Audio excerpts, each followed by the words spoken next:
I dropped. Fuck. Are we live? Yeah, we're live, Sean. We are, sorry. Whoops. Welcome into the Kings Beat podcast, where Sean Cunningham drops F-bombs and almost breaks his mic. Yeah. I'm James Hamby, Kings Insider for ESPN 1320 and the Kings Beat. Welcome in. We're, of course, a Blue Wire podcast. Joining me today, we're just going to skip him because he's making noise and doing weird stuff. Brenden Nunes for the Kings Pulse podcast and other things. What podcast? Brenden, how are you? Hello. I'm doing well. Can't complain. Back from Vegas and, I guess feeling rejuvenated, still recovering. I'm doing all right. Can't complain. You're looking awfully pale for someone who just got back from Vegas. I mean, yeah. I think it's just my standard look, All right. It's rich coming from you, I will say, but Yeah, because I always look pale. Actually, I called myself butt-ass white on the radio yesterday. That happens. Yeah, I am. Those are two of the same things. Joining us is KCRA 3, Sean Cunningham. Sean, what are you doing? How are you? I'm making noise. I'm doing fine. Some people can handle Vegas better than others. We'll just leave it at that. Shots fired. I know you're not talking about me. Well, oh wait, Brenden, you got to tweet out the thing, right? The who? Oh, I will. Yeah. The link. Okay. Yeah. Because if I do it right now, it'll start doing weird stuff. Yeah, some people have to handle Vegas better. That's what you're saying, right? Yes. Correct. Although Brenden, to his credit, was there quite longer than I was. But yeah, it was a good time. A lot of productivity. Got to learn a lot about pieces that are new to this team, and including the front office and coaching staffs and players and things like that. And then even getting kind of learning more about players that maybe were new last year, and you're just getting the hang of familiarity with some of those new pieces that were new last year. Now they almost look like veterans to this team. So yeah, it's a good time in Vegas. I was really upset, although we did get a G-Eazy kind of concert. I think he was there for like 45 minutes, maybe. Little appearance there at the Wynn. But every concert that I would have liked to have seen, there was no chance I was going to be able to get to, and it was very disappointing. And I didn't really care to see Backstreet Boys, so I had a bunch of people ask me if I'd gone to that, and the answer was no. I was actually surprised, by the way, that even though that U2 is no longer at the Sphere, they still do the show, only without they keep the music, but they don't have the band in person. And I was like, oh, that would be kind of cool, like to go see a movie or whatever and see what the Sphere is like. And even that was still over $100. So I chose not to do that. All right. Brenden, how did you survive? I did all right. Yeah, I mean, I guess like Sean, I think we could have done a little bit more entertainment things, but for the most part, that was a good one by Steven in the chat talking about my hair. Yeah, it does. He looks like the little Chihuahua with the full hair. Yeah, there's a lot of hair going Sean on. knows what I'm talking about. I know what you're talking about. I don't know what that's from, but I was looking for it so I could show it. Yeah, but successful work trip. I think Sean and I both got the chance to sit down with Scott Perry at separate times. I also did not wear a hat during that interview, and a lot of the comments were saying they've never seen me in a hat or without a hat. This is apparently a thing. Yeah, I don't know. We're going hatless a little bit more often, but I would say productive trip overall. Maybe not. Could have been more entertaining some nights than other if we're talking just Vegas life in general, but a very productive basketball work. You're saying you could have been more entertaining? Just yeah, that's fine. I mean, could have found more entertaining. I don't know. I didn't have the. I think my problem is call anybody out. when I go to Vegas. I think my problem is I'm too inclusive, trying to bring everybody together and hey, everyone come hang out. All these different people. There's really not anybody I don't hang out with, or I wouldn't hang out with, and so I was oftentimes trying to bring a lot of people together, and oftentimes maybe it's me. They just don't like how I do Vegas. Maybe I'm a fan of that. I'm a fan of that. Typically, I was there. You're talking like I never showed up, like I was some old man, like somebody else I might work with. Sean, what is wrong with you? Who's a big fan of the Titanic? It's true. We saw the big piece.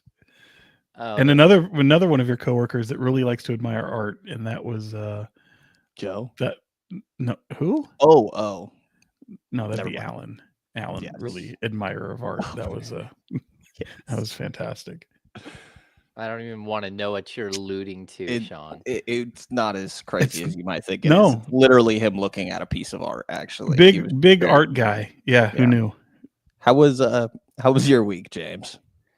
Pretty low key.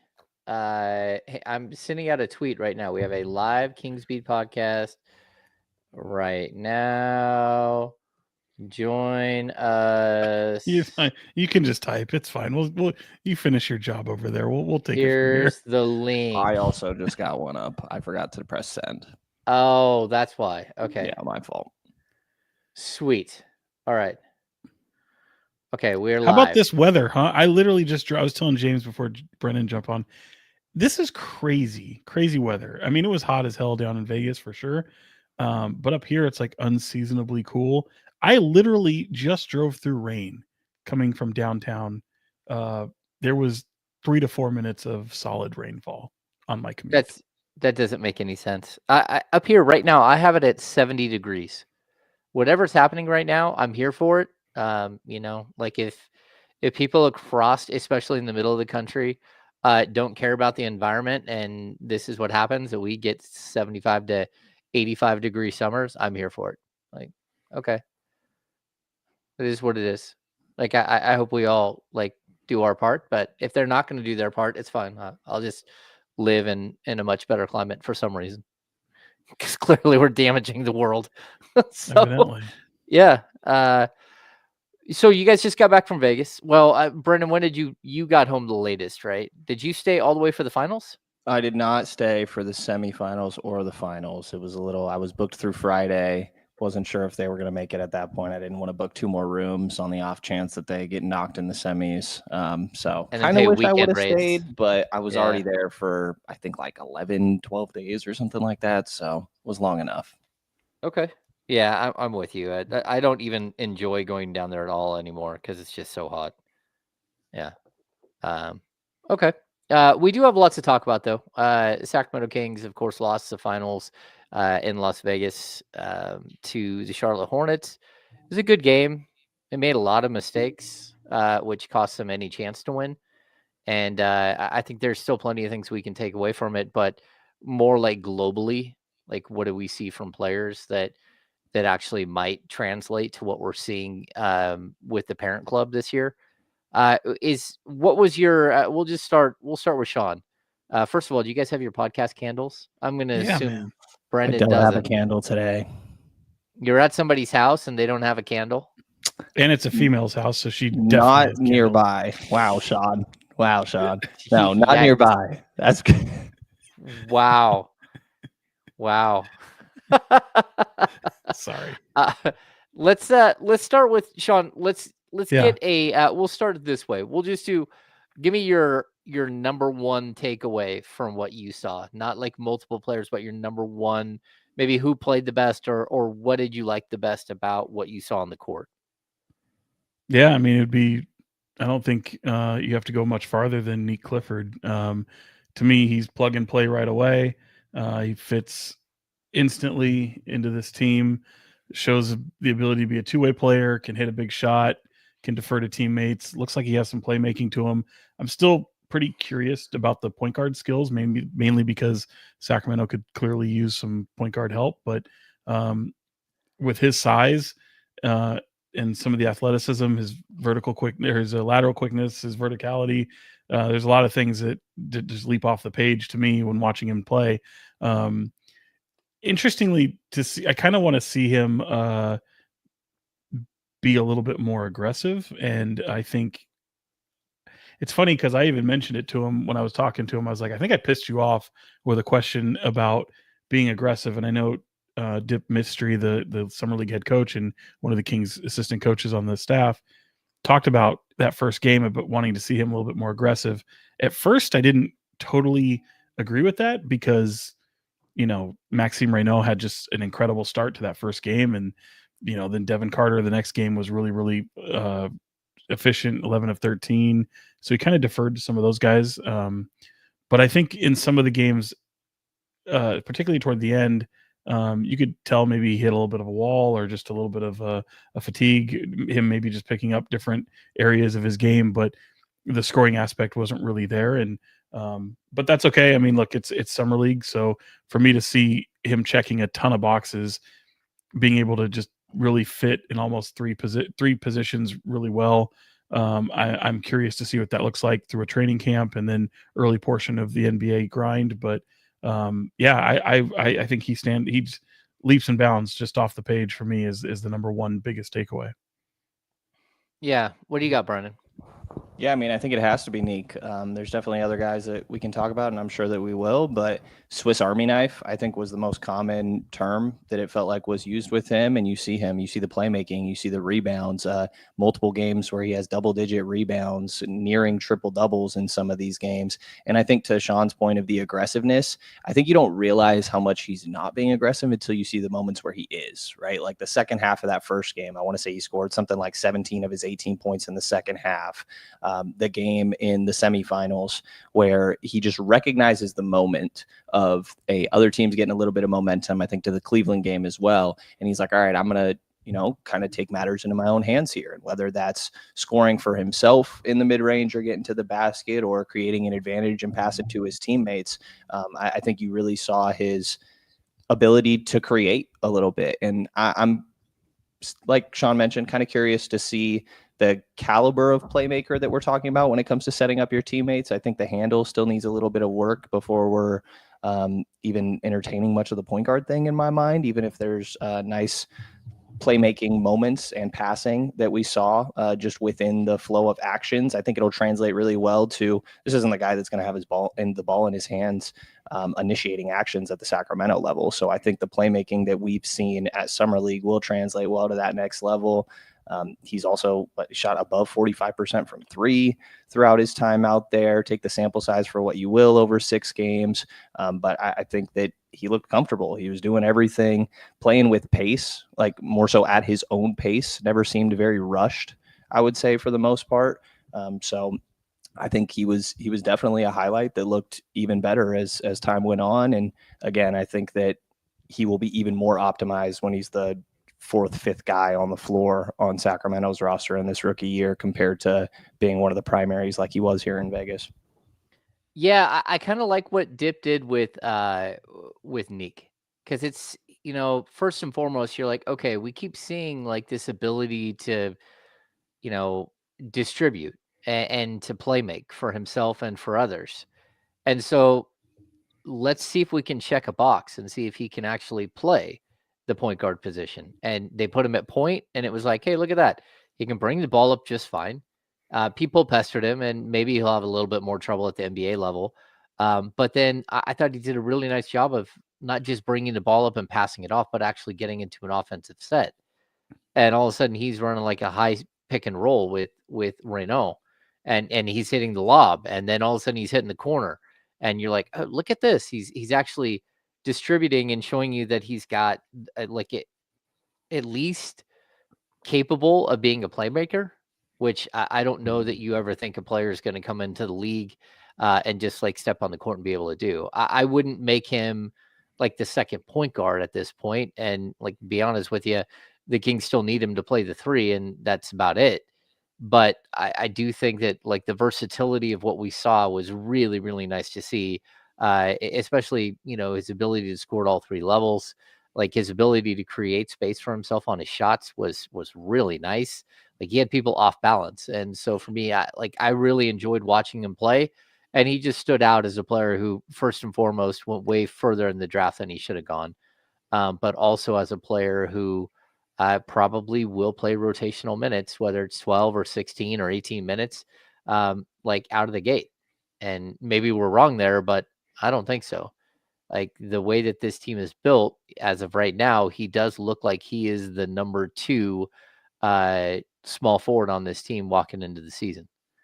You're already ready to say that he went too low in the draft. That's quite a hot take right there. I like that. I mean, he was an all summer league performer. Like he's Sure. first team all summer league performer. He Doesn't like really mean anything, but well, no, it doesn't. It doesn't. I mean, But the Cooper fact is, Flagg wasn't, and everyone would take him still number 1. So well, yeah. And I'm not saying he should have gone number 1, but what I'm saying is at number 24, he probably at least should have been where he was slated in most mock drafts around 15. And either way, you're looking at a player who looked highly competent. Like, and I get it. He's a 5th year like senior, and so he should look good. But that doesn't really matter as long as it translates to the pro level. Like if he gets a 12-year career in, it'll be 35, 36 when he finishes up, and and won't have all the NBA mileage on him.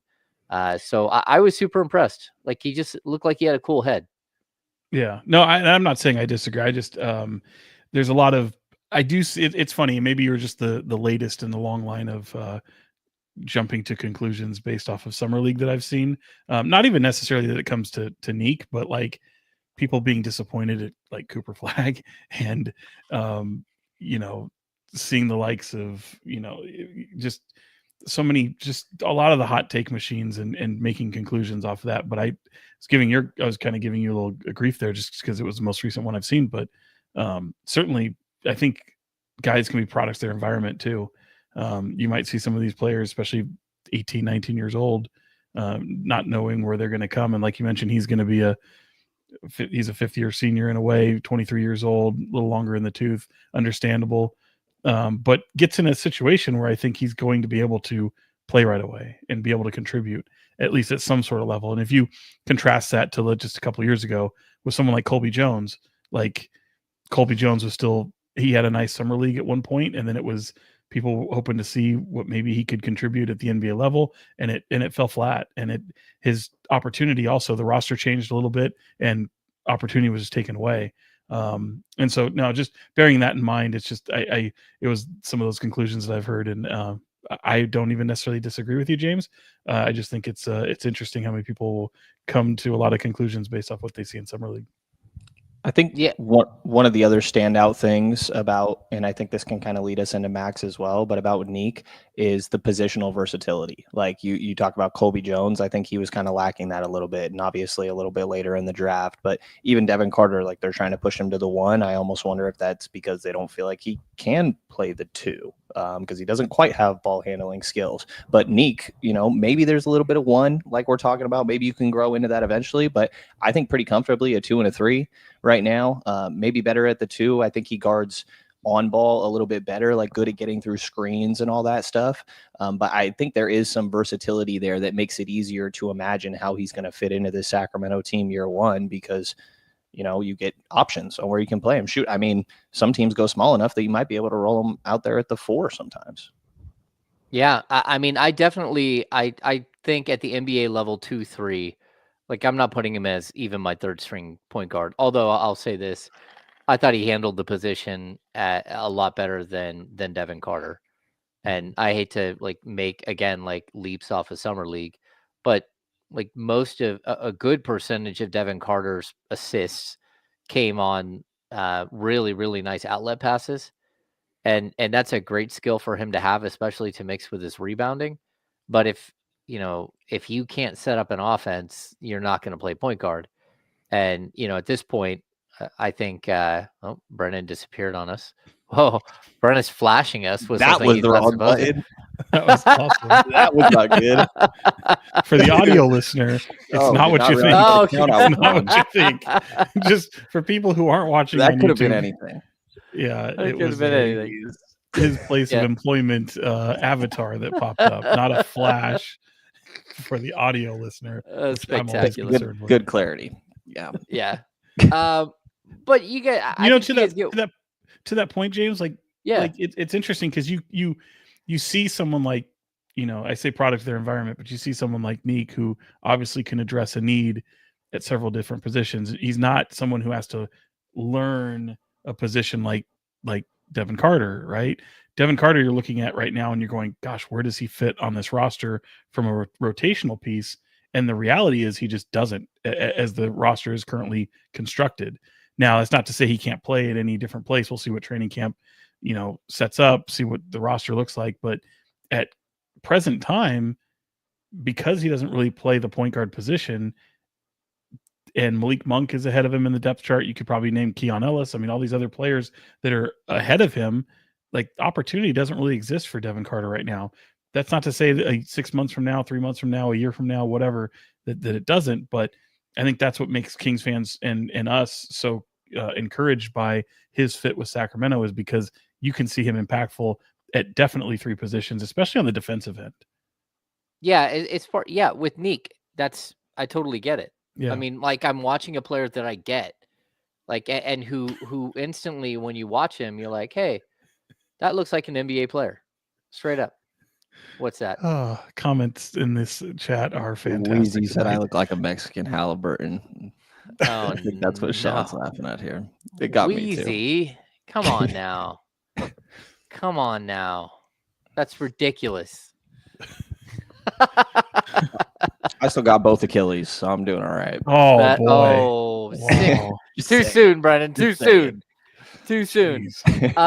Yeah. Like, look, I think there's another thing that I'm going to point out about Nique Clifford, and that is that we've talked about this a little bit. A couple of us have talked to like his college coach, and the way that he went to Colorado State and started to build himself up as a player, it kind of lends itself to the ability to, like, hey, we know that you can do certain things, but hey, we're going to try you a point guard today and see how you do. And it's like, okay, he just goes out there because that's what he's done the last 2 years, is just quietly added things to his game at every step. And I really do feel like at playing 5 years in college allowed him to develop in a way that he probably wouldn't have developed at all. And he would have got to the NBA level and, kind of got stuck as just a 3-and-D guy and not have this ability to get to the basket, this ability to get to the free throw line, or to, play make for others. So I think that playing an extra year or two at the college level really did help him, and helped him sort of transition during this week where they started to ask more of him and ask him to do different things. Yeah. Sorry. Another comment in the chat just gets my attention. You guys are just totally getting distracted by the chat today. The chat is hilarious today. I'm down. They are on it. Keep it going. Yeah. Tuesday in the chat is where to be, evidently. So did someone really just call you Kawhi Leonard? Kawhi Leonard. Yeah.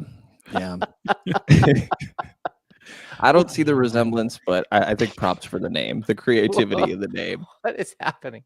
I don't know what's going on. Brennan's coming in tomorrow with the next week with a new hairdo. That's for sure. Nope. This happened last time too. Facial hair is still here. I got crap last time. Keep it coming. It's all right. Can you go full beard? I can't, so I can't go full beard. But are you able to? Yeah. I mean, I don't really know, to be honest. Like, you've had a full beard. I do okay. Who, me or him? I have not. Not you. Oh, no, Sean. No. I can't grow a full beard. This is what I can grow right here. I get patchy on the sides, but this is it. So, boy, we got work to do. Boy, we are just like all over the board tonight. We're all over the board. I will say, like, if there was a second place for what caught your eye in Vegas that surrounded the Kings, to me it would be Isaac Jones. So much. I know he got the second team, but it was so interesting to hear, and I forget it might have even been you, Brenden. So if I'm not giving you credit, I'm trying to do so now. Someone asked him about Isaac, and Depeche Mystery talked about how if he's going to succeed in the league, he needs to be able to be a stretch four. And so oftentimes we've seen how he runs the floor, he rebounds, he can block shots, he can be a physical presence. Teams should have that. Kings don't, and so he really stands out. But all throughout last year, we were hearing so much about how much he can stretch the floor, and I was kind of like, yeah, right. Especially early on, it's like, this guy is so raw, you're just not seeing it. He doesn't demonstrate it in practices. Sure, that's one thing, but him getting some time in the G League and being able to show that part of his game, you could kind of see it, because it's a clean release, it's a quick shot. Like he's able to, it looks believable. And you got to see it in a few stints, and I thought was really great in the finals against Charlotte, where he hit that shot to pull them within one. Unfortunately, for them, the rally came a little short, but a big moment for him, and when you couple that with the success he had last year, getting a roster spot, winning a G League championship, just all these little steps that he's taken. If you're Sacramento and you're the Kings, like these, you got to be really proud about some of these players on your team, Keon Ellis included, who've been able to come up for nothing, rise through the ashes, so to speak, overlooked all these things, and be able to. There's so many things going on in the chat, but just to these are the things you hang your hat on as an organization to show that you have development, that you have a pathway of success for people who are undrafted and who have different pathways to the NBA that are outside of a lottery pick. So. Yeah, I'm with you. Go. The chat is killing us tonight. So if you're listening to this on audio, they are all over Brendan's haircut tonight or his lack of haircut. They're just absolutely killing it. So chat, go ahead and keep going because we're laughing along with you. But go ahead, Brendan. Yeah, feel free. I can make it look worse too. We can go fully in front, cover the eyes. Can you give it a try? People. Is that like a My Chemical Romance thing? If you like brought it all down? I mean, you really want to? Yeah, go Bieber style on it. Oh, this is great audio. This is great for the audio side. He's looking more like Mo Schrute at this point. I'll answer one question like this for you guys. Okay, appreciate that. No. You look like. I thought the Isaac Jones thing, playing who's the character thing was pretty interesting. I'm sorry. No, who's the character in Napoleon Dynamite? Pedro. He looks like Pedro when Pedro wore a wig. Yeah. Vote for Pedro. We'll just do the rest of the pod like this. Go ahead. I thought the Isaac playing the 4 thing was kind of interesting because he only went 3 of 9 from 3. You mentioned the big shot he hit against Charlotte. I feel like people can't take me seriously for some reason. He only went 3 of 9 throughout Summer League from distance. There was the big one that he hit against Charlotte, but I thought for the most part, it was really the fact that he was just a monster around the rim. He shot almost 65% from 3 or from the field. It was doing all your work at the rim. And even towards the back end there, we saw Coach Dip adjust, and sometimes Maxime was going to the bench there and Isaiah Stevens starting and going more small to where Isaac eventually was playing more of the 5. And so there was a lot of talk of eventually moving him to the 4. I see the logic there.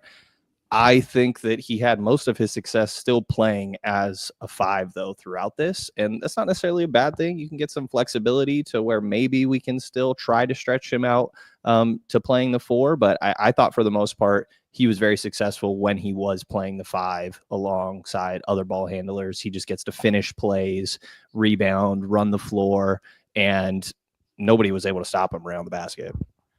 Yeah, so I see him being able to play both the 4 and the 5. Like I do think he can play the stretch. You would like to have him out on the floor if he is playing the 4 with another guy who can shoot.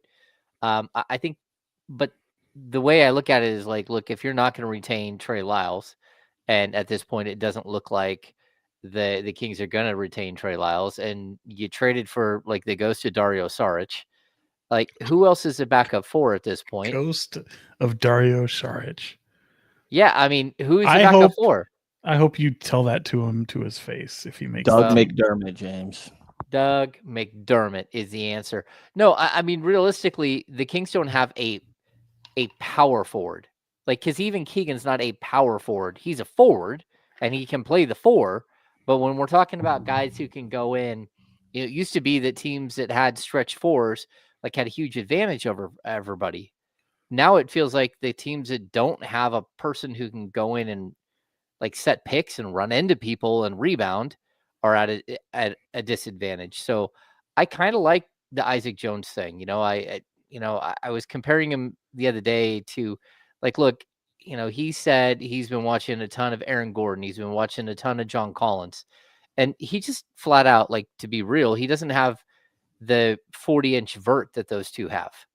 Right? Like the incredible hops or 38-inch vert. So I don't want to compare him to him, but like, look, he can go out there and he can be like a Lawrence Funderburg, a guy who can just put up points in a hurry at the power forward spot off the bench, like even Darius Singala, like when he played with the early 2000 Kings, like a dude who just goes out there and like when he's on the floor, he's very productive. And I don't know if it's going to equate to a rotation spot or not, but I mean, the Kings clearly have like a hole at that position, like behind Keegan Murray. And if Keegan Murray gets injured, I'm not sure who's the starting four. It's probably Isaac Jones at this point. Because I mean, again, we don't know if Dario Saric can even play. He played 16 games last year for Denver, and we don't even know if he's going to make the roster. And let alone Denver had depth issues. Like if he could play, they would have put him out there, I would think. Well, especially when they lost Aaron Gordon in the playoffs and didn't have anyone to fill the spot, and Dario Saric sat on the bench and didn't get a minute. So to me, it's like I'm excited for Isaac Jones. I love what he did on like the semifinal game where he went for 36, 34, 36. And then the big 3-point shot put him up to 24 and 11 in the finals. Like, look, I thought he was tremendous. He would have been the finals MVP if the Kings would have somehow won that game. You guys are just dying at the chat this whole entire time. How many of those books behind you have you read, James? Yeah, you might have to answer that question. There's someone called you out with the books. How many books? I've read most of these books. I have a degree in U.S. history. Fair. Like, take that, whoever said take that whoever you are. Yeah. So actually, I have one here. If anyone is interested, needs a good summer read, spectacular book. Confederates early 2000s in the attic. Yeah, I'm gonna pass. Confederates in the attic. No, it's absolutely tremendous. No, it's it's a very, very good book about the way that history is viewed today versus the way we look back at things. Is it a feel good? No, it's not a feel good. It's real. It's not it's nonfiction. So yes, so I have read most of these books, if not all of these books. I mean, I don't know what to tell you. Anyway, I was curious if this back of four conversation was going to be a segue into Maxime Reo, who has seemingly a little bit of versatility. I don't know that, not to get hopes up, I don't think that we're talking about that in year one, but I think that's part of the intrigue, at least with Maxime at probably 7'2" with shoes on. I believe it's 7 3/4 without shoes. And, I talked to Coach Smith from Stanford a little bit, and he thinks he's a 4. He optimistic outcome. He was like, he's more Lauri Markkanen than Luke Cornett. And Lauri Markkanen, again, high end, but like Kelly Olynyk type, right? So that's high praise. Yeah, definitely high praise. And again, keep in mind, it's his collegiate coach. It helps him out, obviously, to make him look good. But obviously, you saw the versatility from Max, being that size, being able to put the ball on the floor, shoot the way that he does, attack closeouts, finish around the rim, a little bit of passing, like good, I would say good foot speed. Defensively, shuffling and defending the 4 is where I'm like, I don't know quite about this. Maybe if they're playing Cleveland or Minnesota or New York or one of these big teams, that's where you can get away with it. And I think having the optionality for Doug Christie could be a benefit. But we'll see if that even is the case in year one. But he's a very interesting player to me. I don't want this to sound like I'm dismissive of Max, but like I'm looking forward to seeing him in Stockton, right? Because like to me, he's going to get minutes there, especially early on. And I'm not trying to say he's not going to be a rotational piece, but I just don't envision that happening right away for him. And I'm really curious to see what his development is like. Like to me, I can envision Nique as a plug and play right away. I can see where somebody like Max Raynaud, where he can contribute, but I don't see it as consistently and as bulky of minutes and regular and consistent as I do with what Nique can provide in some of the being able to play like 2 or 3 positions. So that one's the most I wouldn't say question mark, but it certainly captures my curiosity. And I do want to see him at that Stockton level, give him reps there. And really, I think he's not lacking for confidence, but getting that confidence at the G League level and taking that next progression for him would be nice to see. A lot of what you're seeing Perry do, sorry, James, is just bet on the person. And I think that's obviously the skill set here as well. But with Max, I think you are betting on the person, like an extremely smart individual from all accounts, computer science major. Coach had joked that he could probably make more money outside of basketball if he really wanted. And this was a guy that was told not to foul on defense at Stanford because he was their primary guy offensively. So coming to the NBA, you're going to need to be able to play some defense. And it's intriguing to me that if he can put full effort into that end of the floor, he's going to have a different position. To Sean's point, I think Stockton will be beneficial for that. But it's a guy that, everybody's talking about how much he's talking when we're out there in Vegas. I don't know how much you can hear over the broadcast, but I'd imagine that you can, because he is hear him all over the gym. Yeah, it's crazy. The entire time, even when he's not playing, sitting there in street clothes. He said he gets a kick out of pissing off the other team by calling out their play coverages. So I think he says all the things that make you want to bet on him, but you definitely, there's some growth that needs to be done. Yeah, so when I'm watching him, I do see his ability to get out and defend in space. And like there is an outside shot that they can create him like more of a 4-5 out of him than just a straight 5. And so I'm okay with I think that like the next 10 weeks where the Kings aren't playing and we haven't got to, to media day and training camp. But this is when a lot of players, you just got a taste for what the league looks like. The Kings just got to go look at a player that they drafted, but not in Stanford system, in their own system a little bit. And there were some things that he did that I thought were just off the charts, like the passes that came out of nowhere. The bounce pass he hit to Isaac Jones was crazy. There's plenty of things that I saw that I'm like, okay, I want to see where this goes. But I also think that the Kings training staff are going to get with him and try to figure out ways to work on his footwork. They're going to figure out ways to get him tougher, but I don't think they're going to bulk him up quite yet, because I kind of have the same feeling that his coach at Stanford does, that there's a possibility he can play a stretch 4. And if you can, somehow figure that out without bulking him up, figure out how for him to be tougher without bulking him up, then it gives him an opportunity to play alongside Domas at some point. I don't Drew Eubanks is a backup center right now, and I'm not over the moon excited to see Drew Eubanks play a bunch of basketball. Just because, Drew Eubanks is a perfectly fine player, but he's usually if you're looking at your roster, number 11 through 15. He's not usually number 6 through 10. And as of right now, he's 6 through 10. And I think one of the reasons why they traded Valanciunas, because if they didn't, it would basically landlock Raynaud, where he wouldn't play at all his whole rookie season. I think by making a move and bringing in Eubanks will likely get the looks early in the season while you're trying to figure out how good your team is.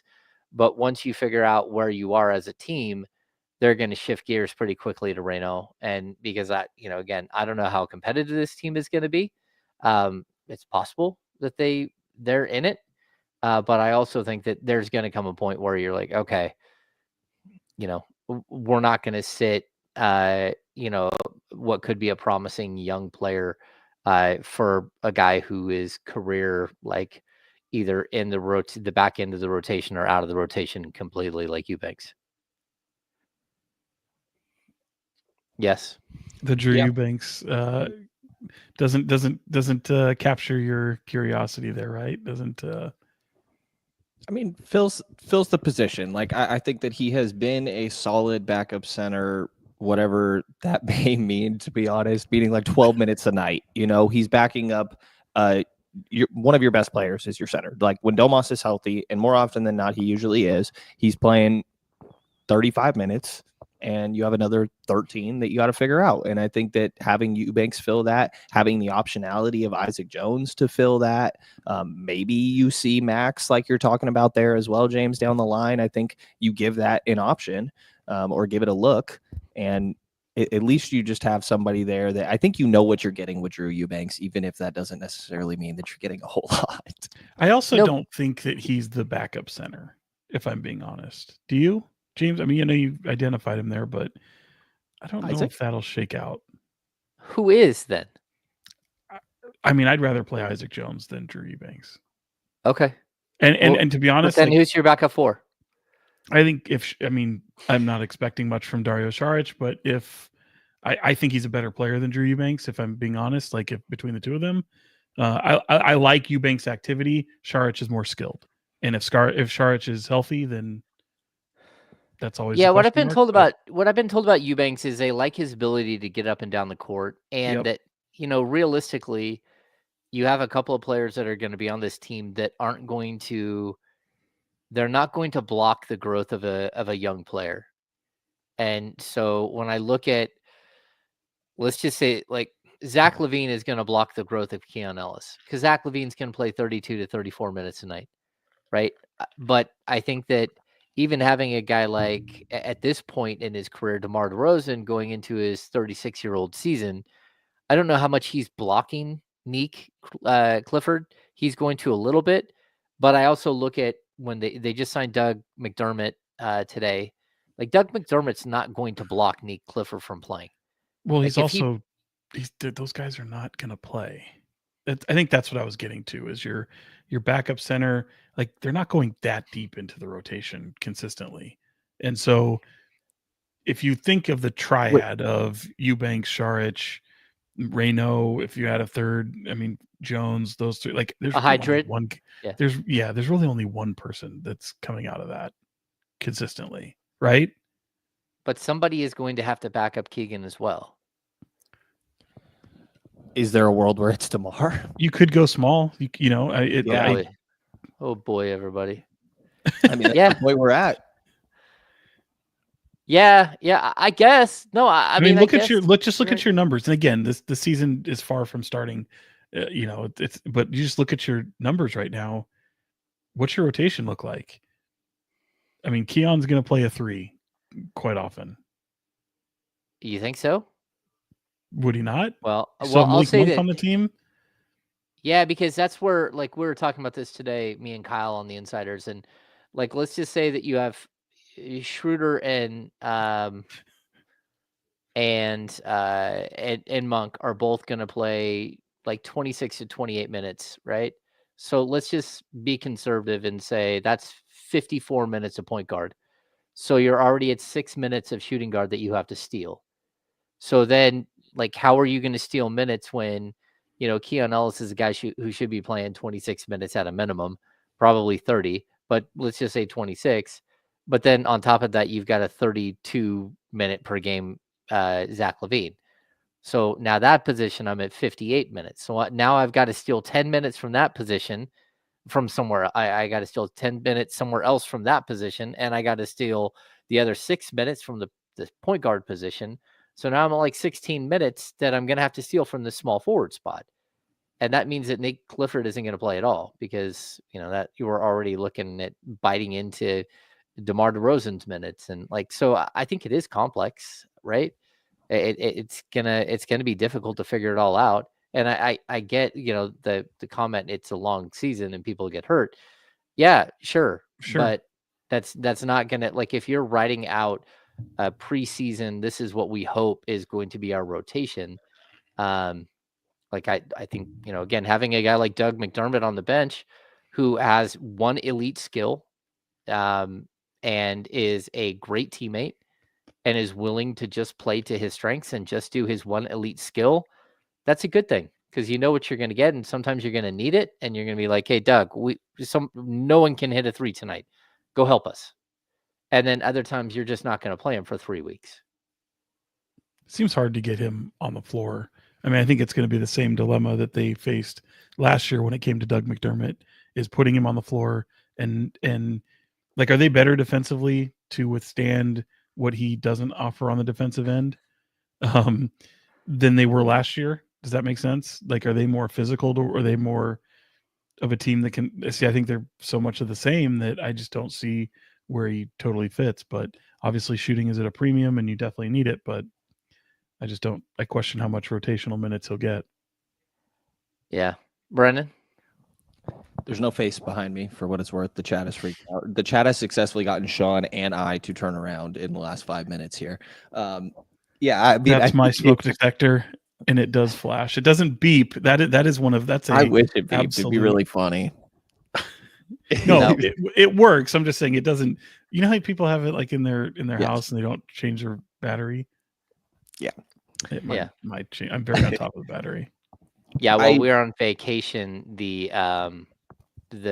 9-volt battery died in my youngest son, so they just let it beep for the entire time we were gone because they didn't know how to Leave. change a light. Didn't know how to change a battery. Yeah. Anyway, go ahead.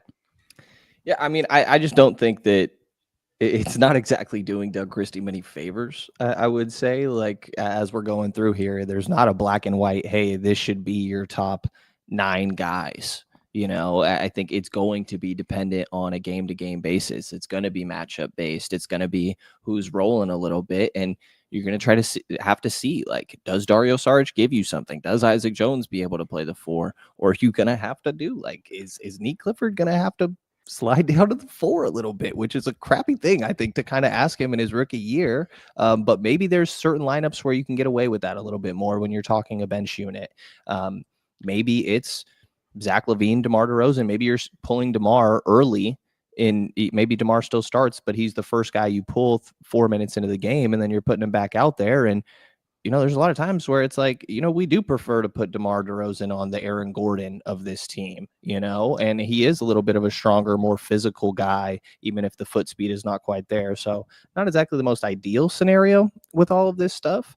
But I guess they have maybe optionality is not the best thing, best wording for this, I guess, but things to play with based on who they are matching up with on any given night in that second unit.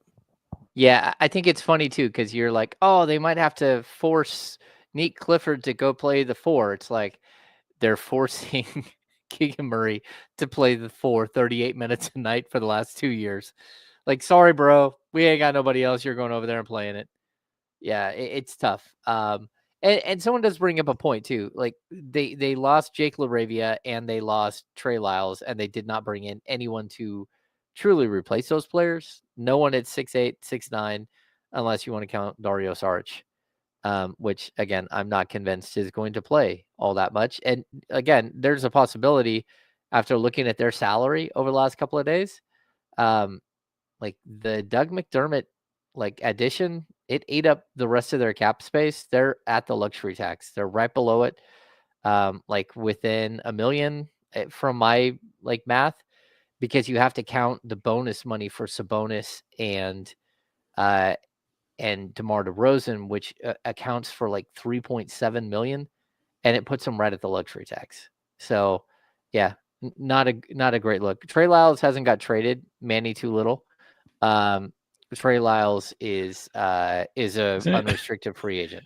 I think it's too legit, if I'm not mistaken. I think you called him too little. Oh, my bad. Too legit. Manny, too legit. My bad. Yeah. Sorry, Manny. James, question with the like you're saying, right up against the luxury tax. Obviously, they can bring more guys into training camp and on some non-guaranteed deals. How does that sort of come into play? Like Terrence Davis only becomes guaranteed if he makes it through. I believe Drew Eubanks is another non-guaranteed. Yeah, I mean that's going to be the problem. You're going to have to figure out who makes a team and who doesn't. But they are really, really close to luxury tax. So if they're going to give a guy $150,000 to show up to training camp, that counts against your luxury tax bill. Again, we always talk about this gray area between salary cap and the luxury tax, right? The Kings are right up against it, but the luxury tax, for the purpose of going out and using something like the mid-level exception, right now those potential bonus dollars count. But at the end of the season, if they don't get that bonus money, then that money falls off your books and it doesn't count towards your luxury tax, right? So you got to remember your luxury tax is at the end of the season. But keep this in mind that the Kings are hard capped at the first apron, which is I think 10 million above the luxury tax. So the luxury tax is 88 million. The first apron's at 98 million. So if the Kings are really close to the luxury tax, counting those $4 million and bonuses, then they only have 10 million to play with. And so that's where, again, it's complicated. And the Kings are not going to pay the luxury tax for a team that may or may not make the playoffs. Like that's at least what I've heard from them. So yeah, nor should they. I mean, nor should they. I agree with you 100%. Like I've always been the same way. Yep. Anyway, what did we think of Devin's performance? I kind of want to start with Devin Carter, obviously what we're talking about, but Ryan Kalkbrenner guarding him in that championship game. 7-footer, above 7 foot from Creighton. Actually picked a little bit before Maxime Reo in that second round. They clearly could care less if Devin was shooting the ball.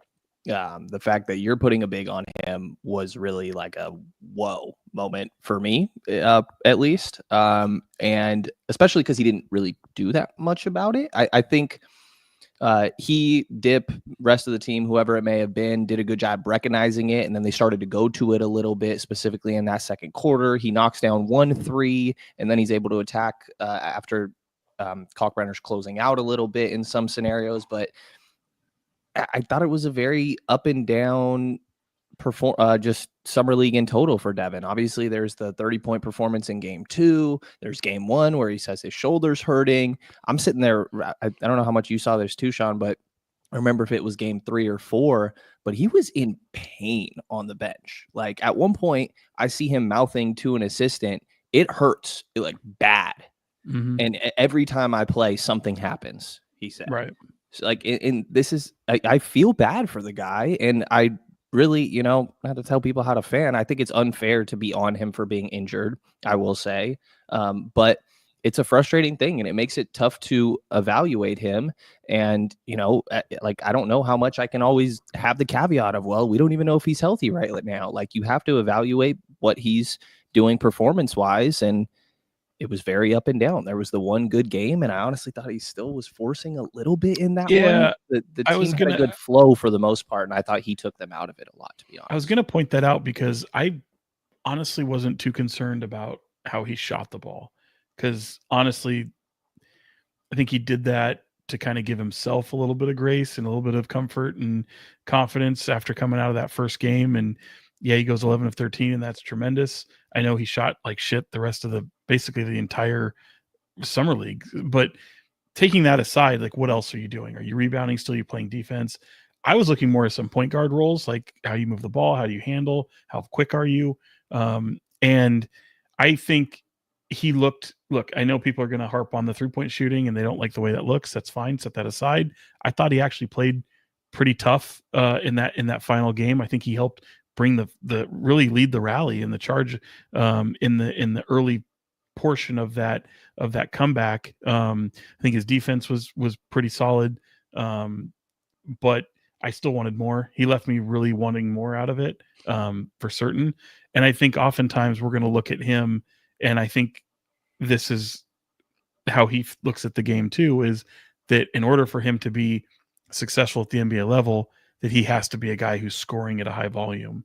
And to me, I don't think that's the answer. To me, there's other areas that he impacts the game very well without even really, like, it just comes naturally to him: defense, rebounding, all that stuff. If he could pick up his pace, if he could pick up some of the ball handling and playmaking duties that they're trying to add to his evolution as a player, I think that'll be fine. I think the way he can get into the paint and kind of get creativity, get a little creative. I think oftentimes a lot of his scoring was coming off of leak outs. That I think that's heads up play, for example, for sure. But that's also why I don't really take too much of his scoring into effect. Like I'm not same impressed with his whether passing. He's gonna, I mean, I'm not really too impressed of whether he's going to score the ball or not. Like, shooting, whatever you're dealing with your shoulder, I mean, get that fixed, get that going. But I do think that there's things that he can bring to the game, and I think he did display some of those things. But in my mind, it wasn't enough. And if you couple in the shooting struggles that he had, certainly there's some concern there.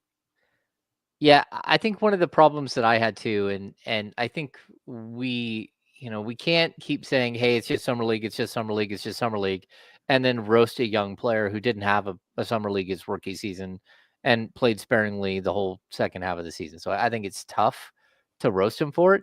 But at the same time, when you have someone else that is coming into the league basically the same age, and you want to sit there and compare well, you're forced to compare him and Nique Clifford, right? Because all of a sudden you ask Nique Clifford to go run the point, and he's out there running the point, and he's setting up the offense, and he's getting everything going. And so I think there is like a major issue with what we're instantly able to see, and the fact that he doesn't have natural point guard skills. And I've hated this forever because, Sean and I have covered so many pre-draft workouts over the last 15 and like 20 years for Sean, but like so many pre-draft workouts when a kid comes in and tells you, oh, I can play the point guard. I can play the point guard. It's like, no, you can't. You're a 6'2" shooting guard. And we all know it. Like, stop trying to say that you can do something that you can't. Well, I felt like the buildup to Summer League was the same thing. It was Devin Carter sitting here telling everybody how he played point guard in high school and how he played point guard his first 2 years of Providence. And you're like, okay, man, like you may have played what you thought was considered a point guard position, but it was just because you're the shortest guy on the court. You did not play a point guard position. You didn't set your teammates up. And so I watched him the whole time, like struggling with who he is as a basketball player and wanting to score. And then when it dawned on him that he wasn't actually setting up his teammates at all, he would get to the lane and normally he would try to score. And then he was like, oh no, I got here. Now I don't know what to do. I'm stuck. And so it wasn't crisp. It wasn't part of the offense. And I felt for him because, like, the honest truth, he's an undersized, like, combo guard. And that's okay. Like, 6'2" combo guards play in the NBA. But you're not going to play with the Kings when, sort of the way that the roster is set up is you already have two major minute point guards. You've got 2 major minute shooting guards. Like, where are you going to fit? And it just, for me, it made it really tough. I will say, I think that he has said many times that he has never played point guard in his life. What? Yeah. Oh, it's funny though, because I do feel like I remember very early on him mentioning the idea of playing point guard a little bit in college, but more recently, I remember him multiple times saying that he has never played point guard in his life. What? And I swear I heard him say that. And they'd put him in position at Providence to be a leak out, like where just grab and go and push ahead. And if he could even do that, like that would be a step in the right direction. I thought he did fine with the lead out pass. Like, again, I thought like he was grabbing rebounds and firing them up the court. I thought, okay, that's fine. I mean, I don't want this to be a whole shit all over Devin Carter because I know a lot of people are. Yeah, because I'm not trying to either. I think there's a lot of positives that came from it, and realizing that he's being asked to play something that's different from what his comfort role is. Like, I think you'll see something different. Like, his competitive spirit is always there. And I like that. And yeah, he's trying to play through pain in the shoulder that may always just be there. I know he talked about it after, injuring, going over the recovery the second time after he had the on his other shoulder, talking about just feeling discomfort. And as someone like myself, even in high school football stuff, just, hurting and dislocating your shoulder when it gets cold or you utilize it a lot, you feel it. And he's had surgery. I never had surgery. So there's discomfort. And I think you're just going to have to, it's just going to be part of it. I don't think it'll ever be 100%. But that being said, like, I still think that there's a pathway for him. Certainly for this year, he's odd man out. And if he's on the roster, as someone mentioned earlier, injuries are part of it. Trades are part of it. Like, the landscape can change very, very, very quickly. But if it doesn't, he's got a whole year to try to develop at the NBA level, try to make the most of the opportunities when given to him, and his games become practices. And he does scratch check boxes on this team in terms of defense, rebounding, things like that, which would be a lot of fun that you could use. He's just buried on the depth chart. And to be honest, I want to caveat that he also may not be an NBA player. And so all those are taking into account right now, and how his development comes. It doesn't mean he has to be ready for this year, but maximizing opportunity when he gets it, we'll see where he's at. You don't usually grade a pick until 3 years down the line and wherever your team is at. So I think their patience will have to be a part of his evolution as well. Yeah, they say point guards take a while in the NBA. I would say they take even longer when you never played point guard before. But I think the main reason that I point to the shooting initially is because I do think a lot of the other things are there. Like you mentioned, the rebounding, the effort level, you never have to question the defense. He has good length for his size, even if he is a 6'2" guy. I think he has good length. He has a 42-inch vertical. That's the same He has vertical like a that Malik Monk recorded. 6'9" wingspan. Yeah. There's tools. The rebounding is phenomenal. He was getting more rebounds than Donovan Clingan in college.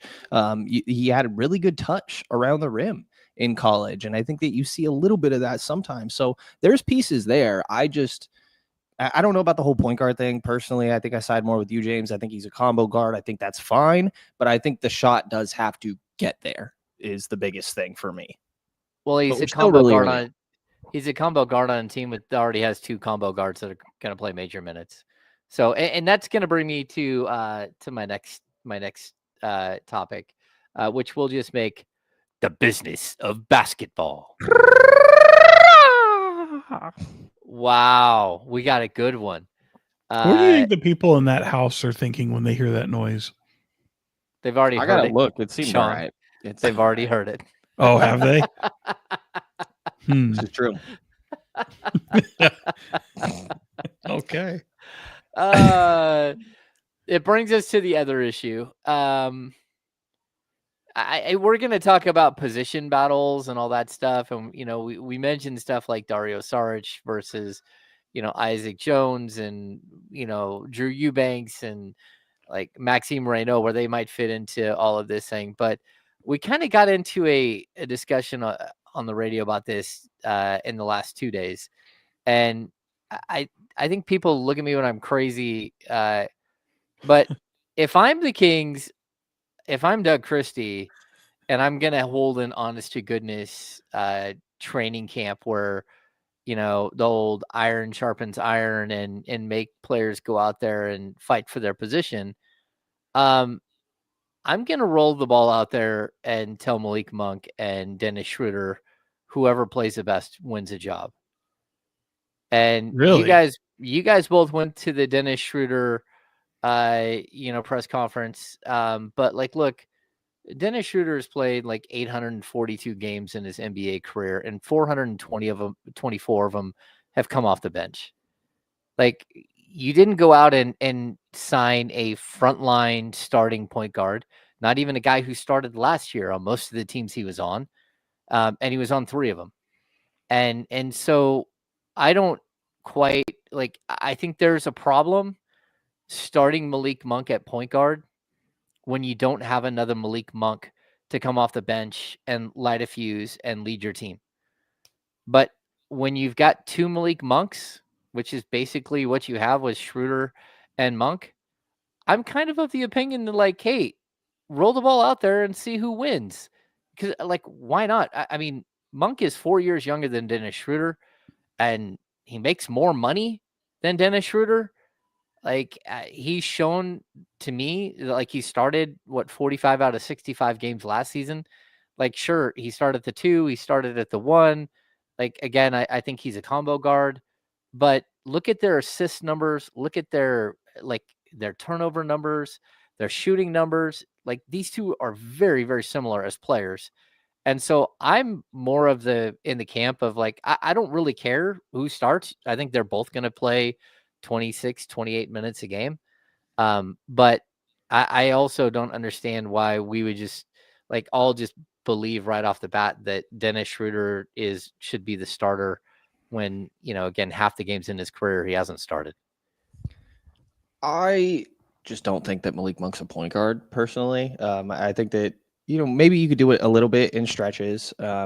And ideally having another playmaker, if he's with Domas, then it's a different story, right? But I think that we saw it tried last year and it didn't go very well. And even Malik sort of in exit interviews said that he felt most comfortable at the 2. I think a little bit of the difference in my mind is I think that Dennis is more of a table setter than Malik is. Not that Dennis won't play out of himself sometimes, don't get me wrong. But I think that he's more of a realizing that, hey, Zach hasn't touched the ball in 3 possessions. I'm going to go towards that side of the floor, and setting the tone in that direction. I think defensively too, like I asked Scott Perry about Dennis specifically, and like when you say you're looking for a point guard, is that about position? Is that a skill set? And he just talked about how it is the guy that sets the tone on both ends of the floor. It is also the defensive end, as he emphasized. You're guarding the point of attack. And Malik, that's not a strength for Malik. I don't know how much I would say it's necessarily like a strength for Dennis. I think he's okay to slightly like above average in that aspect for the most part, but I think that's better than what we're talking about with Malik, personally.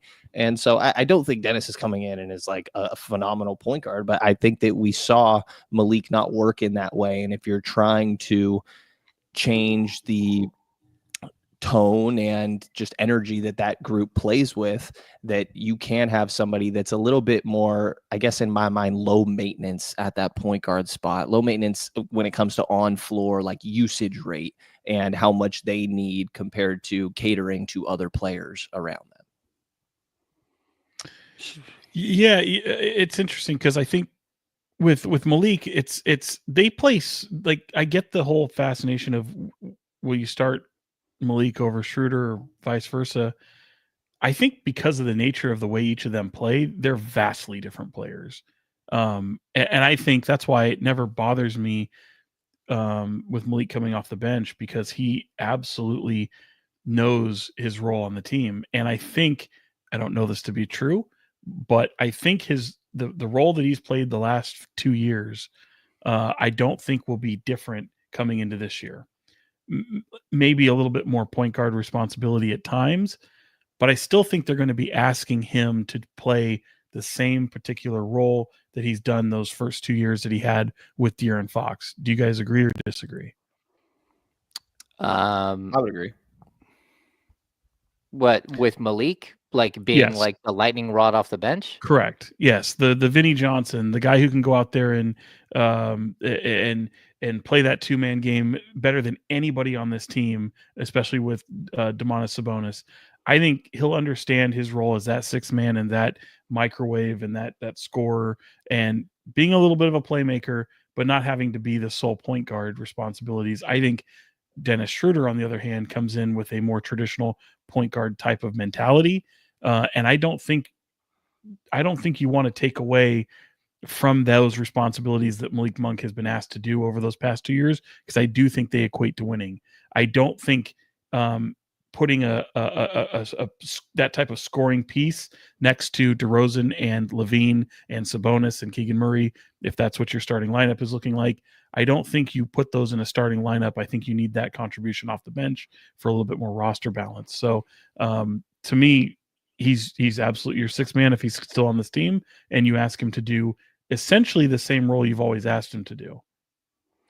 I love him in the 6-man role. I'm not disagreeing with that. I just think that you didn't go out and get a point guard that's better than Malik Monk.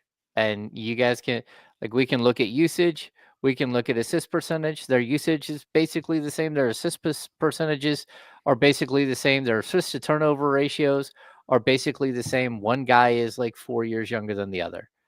And so for me, like, I think when you don't have that type of player off the bench, then yeah, there's a huge problem. The Kings ran into it last year. As soon as you moved Malik into the starting lineup for those 45 games, you lost Malik Monk off the bench. But now, again, now you've got a guy who, number one, knows that role really well because he's played that role most of his career, or at least half of his career, coming off the bench, and Dennis Schroeder. But also, like, look, I think we're discrediting like the passing ability of Malik Monk. He's one of the best pick and roll distributors in the game, like bar none. Like, the statistics have backed that up. Monty McNair talks about it all the time. And the fact that Monty McNair talked about it, but then didn't go get him a lob threat was just like gross negligence. I will say, I think specifically in the 2-man game, passing to the big is where Malik is good in the pick and roll. I think like spraying out to the other shooters on the other side of the floor is where maybe it's not quite the same. Yeah, no, I get it. I'm just my point would be that it's not like Schroeder is a guy who averages 10 assists a game, and goes out there. I mean, for his career, he averages 4.9 assists per game. Yeah, and I also think, I mean, to that point though, like I do feel, I've said this before, Malik Monk coming off the bench, great. Like you can still play him starters minutes. He can play more minutes than Dennis Schroeder does, even as a starter. And I think that might bear fruit there. Like I think at the end of the day, you'll probably see that more times than not. And I'm curious to see what if they go with a similar starting five that they've had, especially now that they have added that quote unquote prototypical point guard that they're looking for. And I think, James, you made a great point there about what Malik does and how he compares to Schroeder, but the mentality that they come with as they approach the point guard position is vastly different. Like one is very much more a spread the floor, set up teammates. Malik Monk is still going to look for his more so than what Dennis Schroeder is capable of playing that role, I think, better in terms of the prototype of a point guard. But Malik Monk can be very much a go-getter and go get you a bucket. Yeah, I mean, he's a much better shooter too. I mean, that's undeniable. Statistically speaking, I'm going to tell you they're almost identical, even on 2s and 3s for their careers. Like, there's not a lot of difference there. To be honest, I don't think either one is a really good answer. Like, I think that the team both of them are going to great be a answers. Yeah, Brenden, they're both great answers at the Malik Monk 6-man role. Yes, they are. They're both great answers, and that's where I'm like, hey, look, are we going to just say Malik Monk can't play the point? I'd rather give him, at least a fighter's chance going into camp. Say, all right, man, if you think you're still a starter on this team, that's fine. Go ahead and prove it. Let's see it. But the way the Kings have set themselves up with potentially, with Malik Monk's name being mentioned in so many different trade scenarios, I do think that would make it difficult as well. And it doesn't help when your coach, your GM, your star center all come out and the first thing they say is we need a point guard. But again, I just don't know that the Kings, they didn't fully address the position and certainly didn't get a long-term answer at the position. So interesting stuff. I figured it was good food for thought and discussion because, again, you guys can look at the numbers side by side. I will say Dennis Schroeder he's a better defender. But by how much leaps and bounds, I don't think, it's not I will say that huge. I will say I don't think the stats tell the whole story when it comes to Schroeder in this regard. Malik has had the benefit of being on the same team for the past few years. Dennis Schroeder has not. So the role he plays on all these different scenarios, particularly playing on 5 different teams over the last 2 seasons, will definitely screw up what you're doing if you're looking at his stats, because the role he played in Detroit was vastly different than what he played with the Warriors, which was vastly different from what he played with Brooklyn.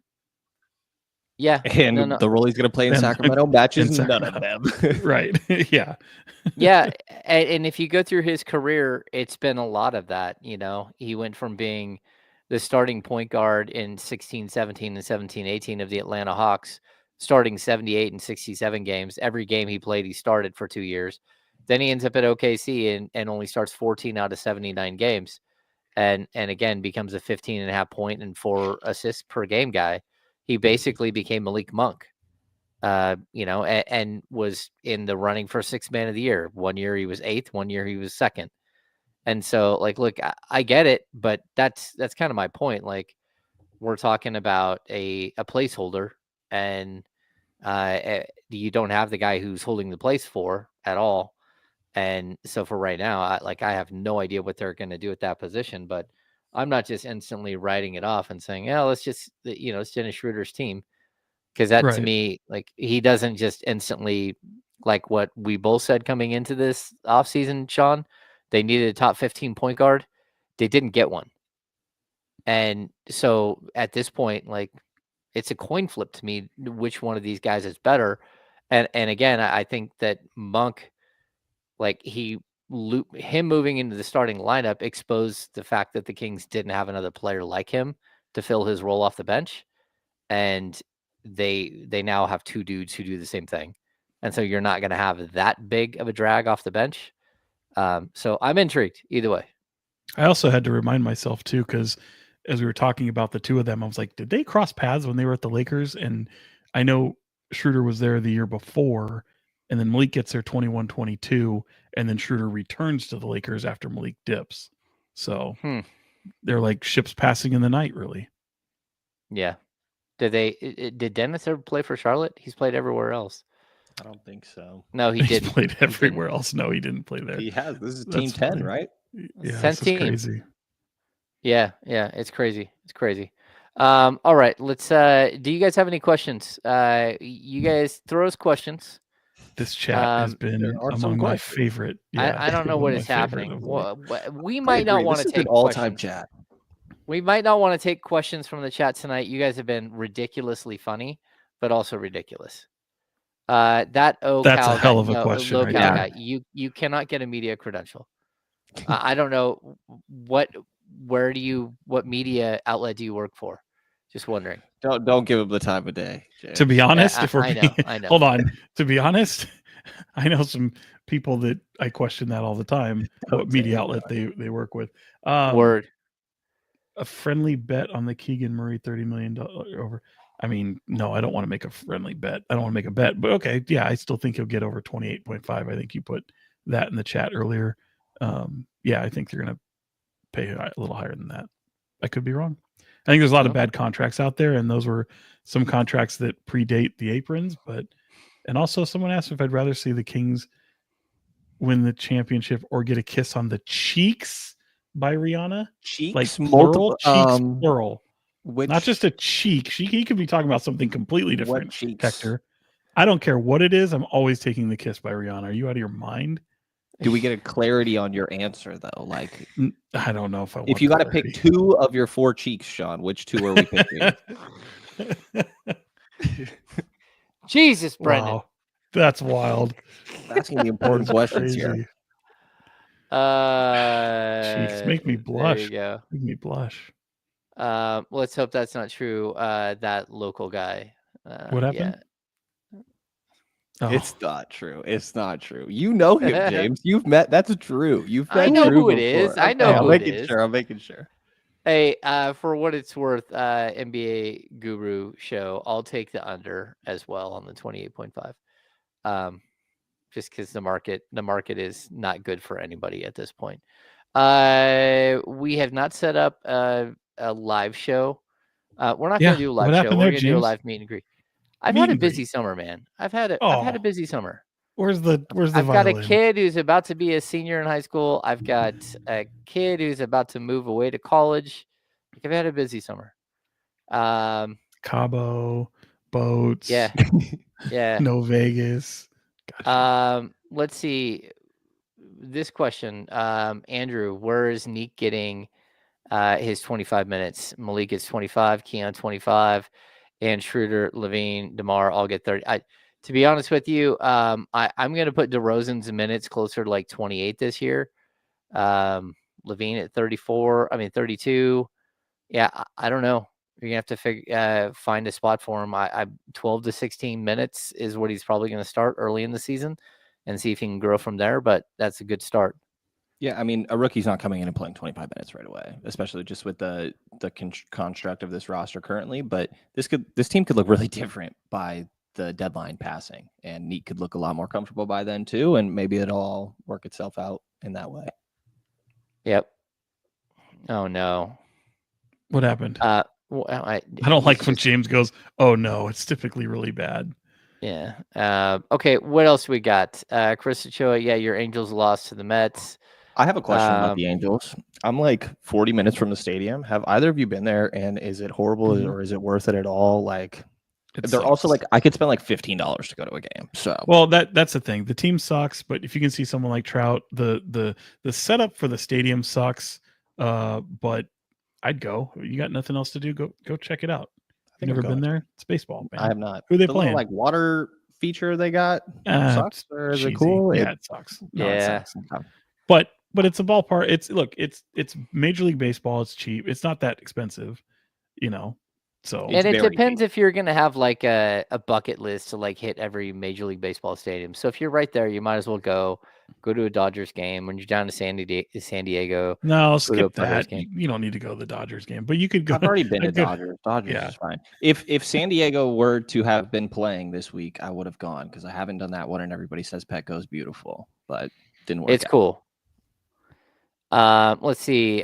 We do have this from Manny in the chat. There are a lot of free agents still out there. Any chance the Kings take a swing at someone? We talked about this earlier, Manny, but man, the Kings are out of cash. Like, so unless they start waiving people, they're going to have a difficult time making a bunch of additions at this point. So, again, I think, someone asked about Precious Achua. The other one, I think, is Chris Boucher, who would actually kind of fit because they don't have that long athletic shot blocking stretch 4-5. Again, they don't have a third point guard, so they're not spending the MLE on Westbrook, but they're, again, how are you going to play Westbrook if you already don't have minutes for other players? So odds of a Keon extension. What do you guys think on this one? Yeah, it'll get taken care of. Wow.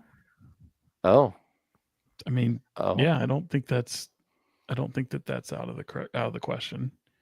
like soon? No, I mean, I think they'll do it maybe within the season whenever that thing becomes eligible to, maybe December. He's eligible now. I think he's Oh, he eligible is? now. Yeah, They'll I figure think they'll figure that out.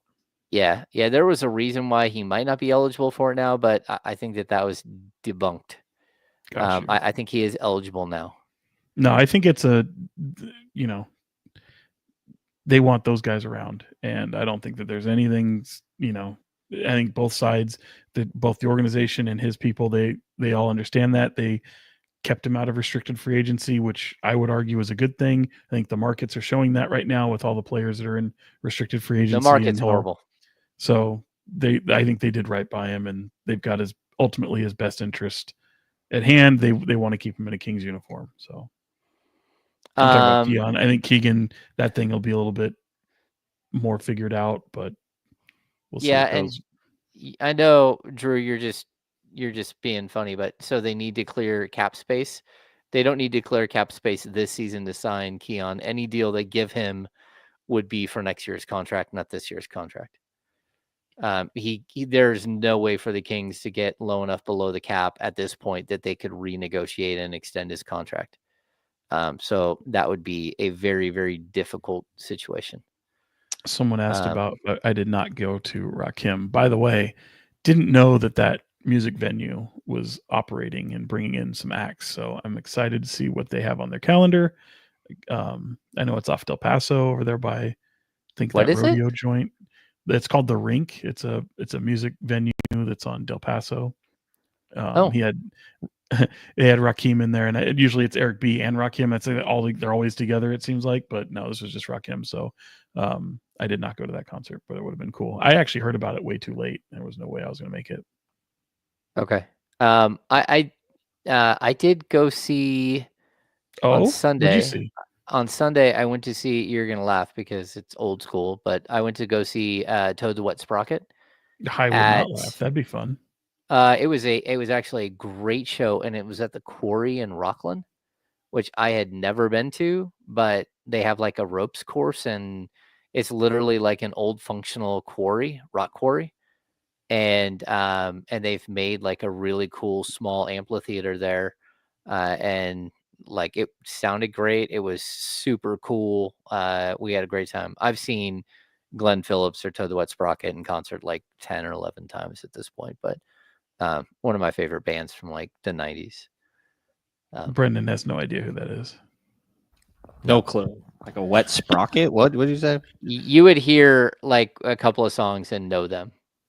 But yeah, I'll take your word for it. I'm jealous that somebody saw Shakira at Oracle Park last month. I didn't even know she was there. I know she was touring, but I didn't know she was there. Did you actually use your Halsey tickets? I did. Yes, I did. How'd that go? It was. I don't know if they were the worst interesting seats in the house or anything, but they were up there. But is there really a bad seat in no that Thunder Valley venue. I've seen her I've seen her several times, and I've seen her both at the Hard Rock in Sacramento. I've seen her at a music festival. Now I've seen her at Thunder Valley. That was a lot of fun. But it was cool because like her show is never quite the same in terms of set list. I mean, obviously she'll have her hits that she's going to get to, but she plays a lot of B-sides, which is somebody like me who likes Halsey very much. Very, very fun. So, and she had like audience members come up and do these like choose your own path kind of thing. I can do any one of these 4 songs, and they kind of choose which one they want her to do. And it's pretty cool. Oh, that's cool. Yeah. What a great venue. You know what? It's awesome. Like 10, 15 years ago, there were no good venues here in Sacramento. Like Yeah. Sean and I grew up with Cal Expo and Arco Arena being like the only venues. Now having Golden One, having again, the Toyota Amphitheater out in Wheatland, having the Hard Rock, having like all of these venues are super cool. So you got more coming too. You got the one that just opened up down Channel 24. You got another one coming to the rail yards. There's like another one supposed to be by Sac State. We're taken care of here in this region, so it'll be fun. It's absolutely crazy. I don't know why Brendan's in the chat now. I struggled. I accidentally pressed send twice. It's embarrassing myself out here. I was trying to respond to Chris without just taking over the conversation. He asked when it's the next time in the 805. I'm near now is what I'm attempting to say. How long are you down in Southern California? Through this weekend. All right. Huh. Yeah. Are you going to the lake again this year? Don't think so. At some point during the off season, but not like this week necessarily. We have to have a lake day. You guys need to come up here. We're getting close to the end here. Tons of people still in the chat. If you guys don't mind, we'd love it if you hit the thumbs up for us. Let me see if I can actually make it happen. Nope. No. Oh, yes. You got it. Little bubble. Yes. So that's number 1. Number 2, subscribe to the channel. Set the little ding, the little bell next when you subscrib. We're asking them to do more shit. You get alerted. So much. That's it. Let's see. What else we got? Let's get to final thoughts. What do you guys got? Brenden, final thoughts from Brenden Nunes. Just a fog up there. There's always a lot going on up here, and it's just hard to figure out like what Some to would talk call it about. Something because there's so much hair. yeah, there's a lot going on under here. I got to sit down with Scott Perry in Vegas, so I would say go check that out. It was a fun moment for me. I mean, just like even outside of the conversation with Scott, it's the first time I've gotten to do a side-by-side sit down like that. So a little bit of nerves, and I'm sure that you can notice some of that in parts of it, but I thought it went all right. So would appreciate people checking that out. And if anybody has, 2 cents on how I can do it better moving forward, feel free to let me know. But I thought Summer League was a good time. I also will say that I really enjoyed interacting with Coach Depeche Mystery. I think that he was really well spoken. He was a super nice guy. I thought that they did a good job of making adjustments throughout the course of Summer League. For what it's worth, it's only the 6 games, but like mentioned, the matchup with Kalkbrenner and Carter, I thought that those guys, it's a close name. You got to toe that line a little bit there. But maybe we should just call him Ryan. Yeah, that's Ryan. But, Ryan and Devin. Nick Kurtz. Yes, exactly. I thought I was impressed with the job that Dip did as well. And I just thought that it was a pretty good time. But check out the interview with Scott. I will say in that interview, I did enjoy it, and I always applaud when somebody takes my approach, which is no notes, no note card for your interview. So well done for that, Brenden. Oh yeah, no notes. Yeah, I had a note card, and then it just went out the window. Scott sat next to me, and there's eye contact going on, and my note card's on the other side. I'm like, well, I can't just like touch this thing anymore. So now we're here. No, have some bullet points you can glance at every once in a while if you need to, and then extemporaneous speech. Yeah. Don't need that. Listen, and you listen to what the person has to say, and oftentimes build your best questions off of a retort or anything like that. So yeah, I think that's great. All right, Sean, what do you got? Final thoughts. Final thoughts. I too sat down with Scott Perry. I got something with Nique Clifford. You can find those on the KCRA website and case on their YouTube channel, or even on my stupid Twitter or X, whatever we call it these days. Also, God, I'm having to switch to football mode very quickly. I'm going to Niners camp tomorrow, bright and early. I don't like the 10:25 early morning sessions. I wish they would have the afternoon 1:00. Maybe that'll change when the pads get on. But first 49ers training camp session. Will Jawan Jennings be there? I think he will. Sounded like they're today they were expecting him. thinking he would be. Yeah. And then what is I it? think the Equanimous? Equanimous St. Brown. Amon-Ra St. Brown's brother. But doesn't one of them, Amon-Ra, has the hyphen, right? Equanimous doesn't. Yes. Yeah. Equanimous is one word. Yeah. But they got problems in the wide receiver core. I think they need I don't know. I have some thoughts. I don't love. I would sign Keenan Allen. I would go out and sign somebody else. Wouldn't. What about Amari Cooper? I didn't like that one. Right.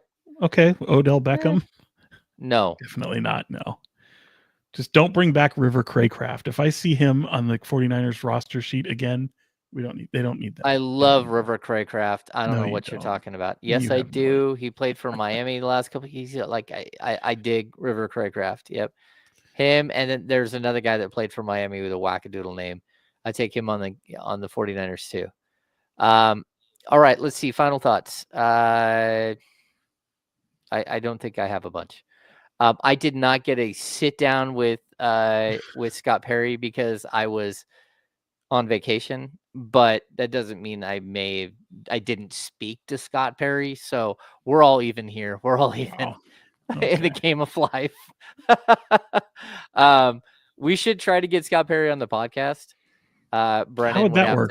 We got like a Brady Bunch for. Yeah, Brennan would have to make us a slide new, over. Or one of us just has to get out of here. Yeah, we just kick one of you guys out. I don't know which one. By the way, can I just shout out Wheezy's comment? Because I think this is great comedy. He says he was considering Amon-Ra for his son's name, but he ended up picking Will instead. It's so good. That's fantastic. Okay. How did I miss that one? The kids, they have great names, and that's like their first name, their second name. I think Equanimous has like 4 names. Like they're interesting dudes. Yeah, that's all one word. Equanimous. It is one word. Yeah, it's one word. Yeah. Well, yes, I know. I was like, he has 4 names though. Well, like middle names. His name is actually Equanimous Tristan Imhotep Imhotep J. St. Brown. Okay. Well said. Yeah. Like EQ. EQ. I don't. We also we like to do nicknames. Look at Basketball Reference nicknames. Kyle and I. And do you guys know Dario Saric's nickname? Oh God, I forget. I did see this. I don't remember though. No, I have no idea. It's ridiculous. The homie.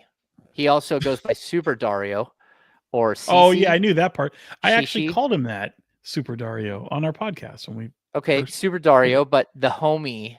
The homie I did not know.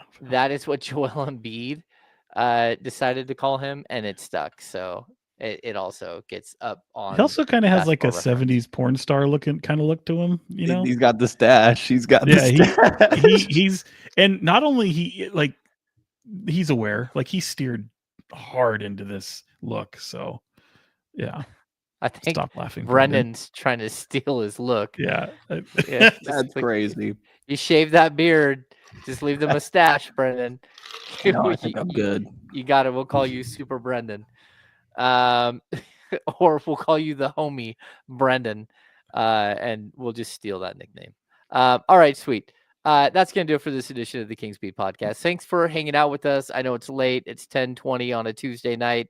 Probably ruined a couple of people's night's sleep. But thanks for chilling. Thanks for hanging out. We'll see you guys next week. We'll have another episode. I don't have any more vacation set up. I don't know if these guys do. So we'll be around. We'll be around all summer. Sean looks like he's got some sort of vacation that he wants to talk about, but we're not going to let him. That's okay. So thanks for tuning in. Again, Kings Beat, go to the Kings Beat, become a subscriber, give us a thumbs up, subscribe to the channel here on YouTube. All of those things help us. We ask a lot. Yeah, we do. We do ask a lot. So for KCRA 3, Sean Cunningham and Brenden Nunes from some whatever podcast thing that he may have flashed up on the screen earlier. I am James Ham, Kings Insider for ESPN 1320 The Kings Beat. See you very soon.